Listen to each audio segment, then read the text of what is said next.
नमस्कार दोस्तों।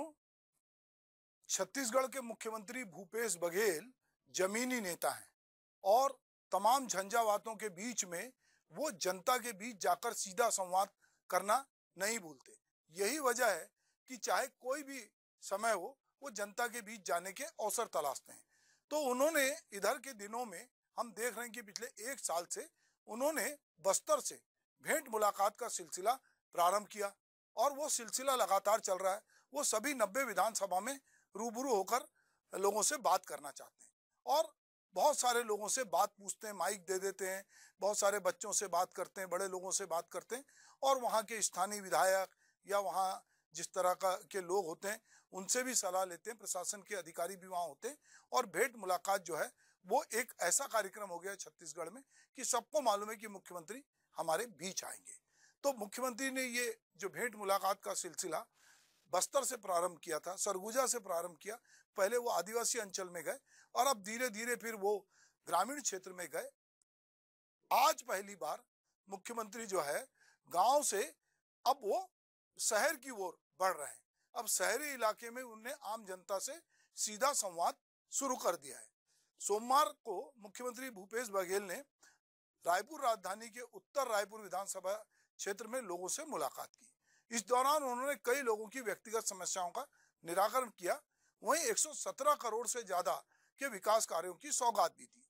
अगर देश की राजनीति पर नजर डालें तो जहां बड़े नेता एक तरफा संवाद सोशल मीडिया के जरिए कर रहे हैं, वो भी उनके सोशल मीडिया मैनेजर के जरिए हो रहा है। ऐसे दौर में कोई नेता जनता के बीच जाकर उनकी समस्याओं को भरी सभा में सुनने का साहस करके उसका समाधान निकाले, ऐसा हमको कम देखने को मिलता है। ये बहुत दुर्लभ और जोखिम भरा काम है क्योंकि दुर्लभ नजारा अक्सर छत्तीसगढ़ के मुखिया भूपेश बघेल पेश करते हैं, क्योंकि कोई भी आदमी उठकर कोई भी सवाल कर सकता है और उसका जवाब मुख्यमंत्री को देना होगा, क्योंकि वहाँ चारों तरफ कैमरे लगे होते हैं, लोग होते हैं। तो हम उनके साथ ग्रामीण इलाकों में और नक्सल प्रभावित क्षेत्रों का दौरा करके देख चुके हैं। जहां जाते हैं उस रंग में रंग जाते हैं। वैसे छत्तीसगढ़ के साथ ही देश भर में भूपेश बघेल को लेकर एक आम धारणा यह है कि इस सरकार ने ग्रामीण क्षेत्र में खास तौर पर किसानों के हित में कई बड़े फैसले लिए हैं और कई योजनाओं का सफलतापूर्वक संचालन किया है। इस बात पर कई बार केंद्र सरकार के मंत्रियों ने भी मुहर लगाई है। लेकिन इस चुनावी साल में शहरी क्षेत्र के लोगों से सीधा संवाद करना वाकई में साहसिक कार्य कहा जाएगा। दरअसल जो शहरी मतदाता है उसके बारे में लोगों को ऐसा लगता है कि शहरी मतदाता दरअसल कहीं ना कहीं भाजपा के साथ होता है। उसमें बहुत सारे व्यापारी होते हैं, मध्यवर्गीय लोग होते हैं, सरकारी लोग होते हैं, कुछ लोग व्यवस्था से नाराज होते हैं, तो लोगों को लगता है कि वो सरकार के साथ है। पर पिछले चुनाव में ये मिथक टूटा। रायपुर की यदि हम बात करें तो यहाँ की 4 विधानसभा क्षेत्रों में से 3 पर कांग्रेस का कब्जा रहा और एक में भाजपा के जो कद्दावर नेता बृजमोहन अग्रवाल हैं वो जीते, पर वो उतने वोटों से नहीं जीते जितने वोटों से वो पहले जीतते थे। तो ये एक मिथक टूटा। दूसरा, नगरीय चुनाव में भी ये बात बहुत सामने आई कि बहुत सारे महापौर वो कांग्रेस के बने। तो ये लगातार भूपेश बघेल ने शहरी क्षेत्र में भी कांग्रेस की बढ़त को बनाए रखा।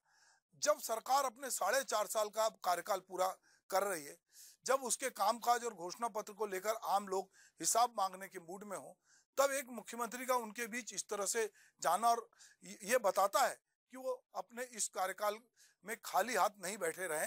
साथ ही गांव पर केंद्रीय सरकार का ठप्पा लिए वे शहरी क्षेत्र के लोगों के बीच जाना भी चाहते हैं और बताते हैं उनको कि केवल ग्रामीण विकास नहीं, हम समग्र विकास में भरोसा करते हैं। शहर में भी हमने काफी कुछ किया और हम बहुत कुछ करना चाहते हैं।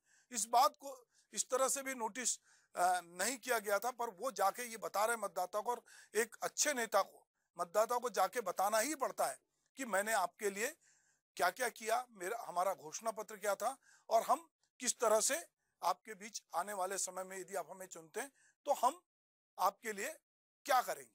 तो यहाँ अगर हम देखें कि इस चुनावी साल में शहरी मतदाताओं को साधने के लिए जो किए जा रहे प्रयास के तौर पर यदि हम ये देखते हैं, जो पिछले चुनाव के नतीजे बताते हैं कि कांग्रेस ने ग्रामीण और आदिवासी बाहुल्य सीटों के साथ ही शहरी क्षेत्र में भी बेहतर प्रदर्शन किया।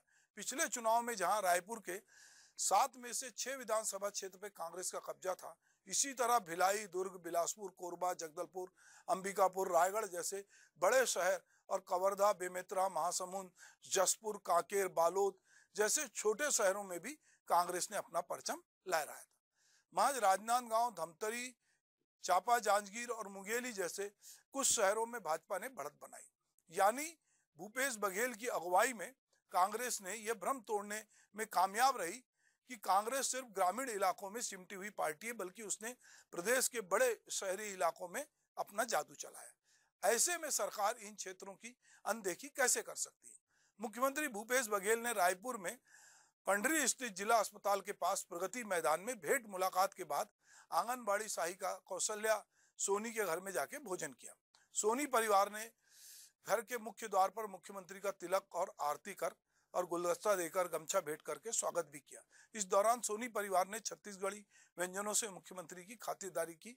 वहीं आंगनबाड़ी सहायिकाओं का मानदेय बढ़ाकर उन्होंने 5,000 रुपए किए जाने को लेकर मुख्यमंत्री का शुक्रिया भी अदा किया। इससे पहले मुख्यमंत्री भूपेश बघेल ने रायपुर नगर निगम के 84 नए सफाई वाहनों को उनने हरी झंडी दिखाई। गौरतलब है कि छत्तीसगढ़ के नगरीय निकाय ने पिछले कुछ सालों में साफ सफाई की है और खासा फोकस उसने साफ सफाई और स्वच्छता अभियान पे लिया है। यही बात है कि रायपुर सहित कई निकाय केंद्र सरकार ने से सम्मानित भी हुए।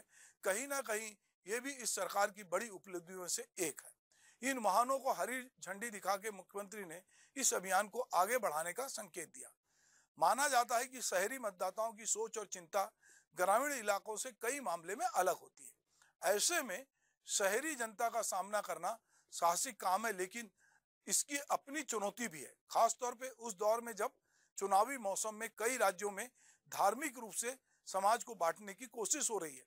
सोशल मीडिया पे सुनियोजित तौर पर धार्मिक कट्टरता का जहर बोया जा रहा है। इस दौर में विकास की बात और अपने कामकाज को लेकर जनता के सामने जाना एक सकारात्मक सियासत का वो उदाहरण है जिसकी सबसे ज्यादा जरूरत है।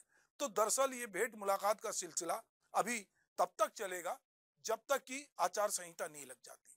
मुख्यमंत्री जैसे ही 90 विधानसभा क्षेत्रों में अपनी भेंट मुलाकात को जब पूरा करेंगे, पिछली बार उन्होंने जन यात्राएं निकाली थी, लोगों के बीच गए थे, वहीं भाजपा भी लगातार ये कोशिश कर रही है कि वो 3 बार सत्ता में रही, 15 साल सत्ता में रही, तो वो सत्ता में वापस आए। तो वो उसके लिए भाजपा भी लगातार अपनी कवायद कर रही है। आम आदमी पार्टी भी लगातार अपनी दखल बनाने के लिए लगातार यहाँ पर भी बीच में अरविंद केजरीवाल भी आए थे और लगातार भगवत मान भी आए। तो ये राजनीतिक पार्टियां अपनी अपनी कोशिश जारी कर रही है। तो इस बार कहीं ना कहीं आम आदमी पार्टी भी अपनी उपस्थिति दर्ज कराना चाहती, भाजपा फिर से अपने खोए हुए गढ़ को प्राप्त करना चाहती। कांग्रेस के साथ चुनौती यह है कि उसने इतनी बड़ी जीत दर्ज की पिछले विधानसभा में कि उस जीत को बरकरार रखना उसके लिए एक बड़ी चुनौतीपूर्ण काम है।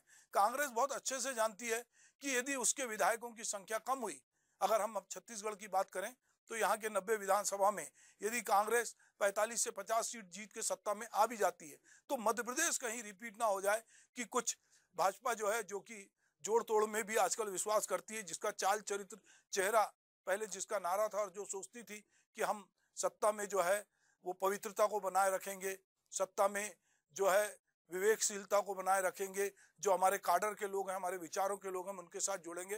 पर अब ये बात बदल गई है।